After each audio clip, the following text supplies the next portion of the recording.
Everything Retro. What's up, everyone, and happy holidays. It's your host, JD. Welcome back to Everything Retro.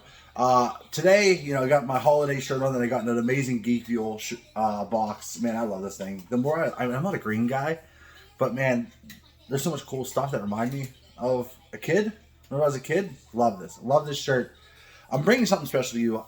Guys, I know I promised you the GameCube top 10, and I swear to God, I'm getting there. They're sitting down there. Like, no 5 of the 10. So I might be a 5 video.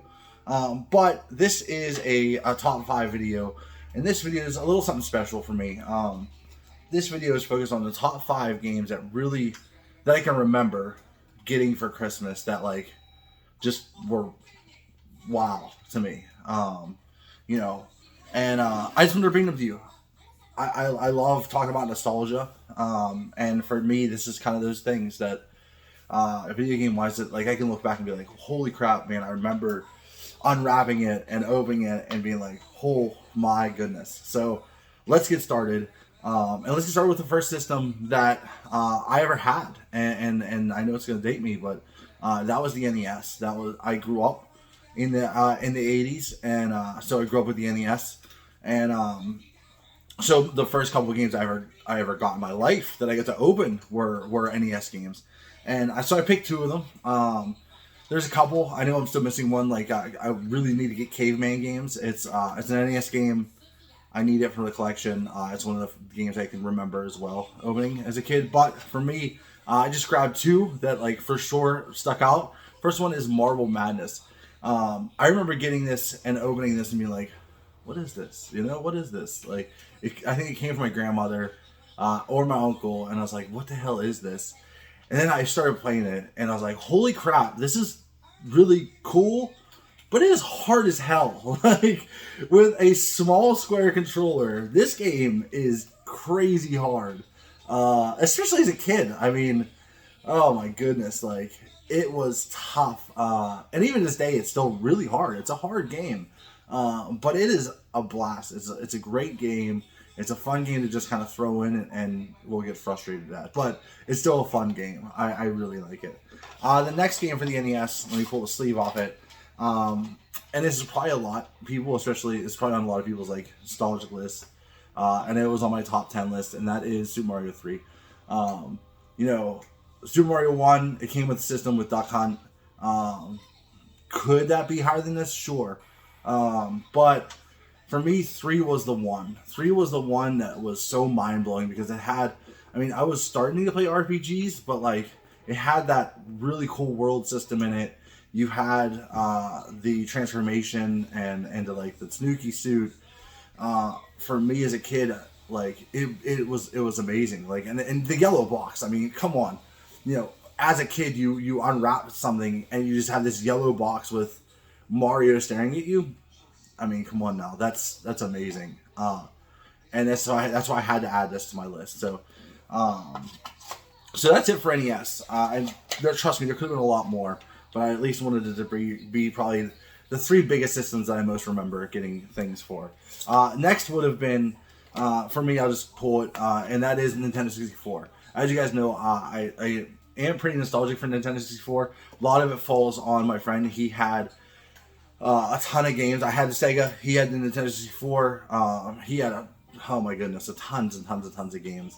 And then I finally got a Nintendo 64, and so I started getting games. And one of the first games I can remember getting, because I was a very big wrestling fan and still am, is WCW versus Nwo the World Tour. Yeah, this is the first Aki game. I think it's Aki at THQ on the N64. And these games, all of the wrestling games for N64, in this minus the Acclaim stuff, it's pretty bad. But WCW Revenge, the No Mercy, WrestleMania 2000, all great games. But for me, this game was my first taste. First taste, 1 into 3D wrestling, but 2, I was a big WCW fan back then. And don't get me wrong, I love WF. The Attitude Era was incredible, but I was one of those people that would tune into WCW and then go back and forth from when Nitro and Raw were on. So But for me, you know, being able to be the NWO, which at the time was the hottest thing out there, you know, was amazing. And then I used to make Bishop. Like, I hated Eric Bischoff. I hated him. And my goal was always to make him bleed in this game. Yeah, I know, I'm sadistic, I guess. But man, I loved it. And you had wrestlers from New Japan in there. Granted, it didn't say New Japan, but like those guys. So for me, man, this game, and I still love playing these games. Still love it. So yeah, so this one from the Nintendo 64. Again, there could have been a couple more, but just that one stuck out. My last two are for one system, and that was a system I probably played and really kind of influenced me the most, I want to say, because I did have it. I had the regular version, I had Gen 2, which I still have. I had a Sega CD, and that, I mean, that is Genesis. The Genesis for me is really nostalgic. Probably even more so than N64, which is pretty crazy, and the NES, even though I grew up with both. But like, the Genesis was like that first one where like, I don't know, it was just like that one. And there's two games that the NES and the Genesis that really kind of brings back the memories. And the first one, and I'm gonna talk about, is Mortal Kombat 2. I loved playing Mortal Kombat, Time Killers. You know, my favorite game of all time is Killer Instinct when it comes to fighting games. All in the arcades. I was a big arcade kid. The bowling alley by my house had arcade cabinets, and I would play them all the time. And Mortal Kombat was one of them. I remember going to Kennywood Park in Pittsburgh, Pennsylvania, and they had a big arcade room. And it's the only place where I could find Mortal Kombat 2. And I mean, I played the hell out of it in there. I'd spend like go to like an amusement park, and instead I'd go and play at the arcade, play Mortal Kombat 2. So when it came out on the Sega Genesis, it was one of those things that, like, for Christmas, I was like, man, I really want it. Yeah, I was too young to buy it. I, like, legally allowed to buy it because of, you know, it's kind of a mature rating.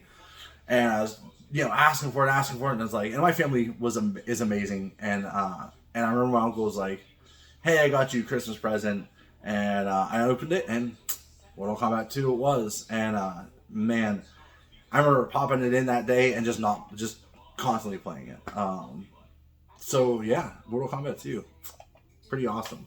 And the last but not least, and you know, like, this isn't in top 5, it's just 5 games to bring back, but it's Sonic, the original Sonic, the pack-in game that came with the original came with the NES.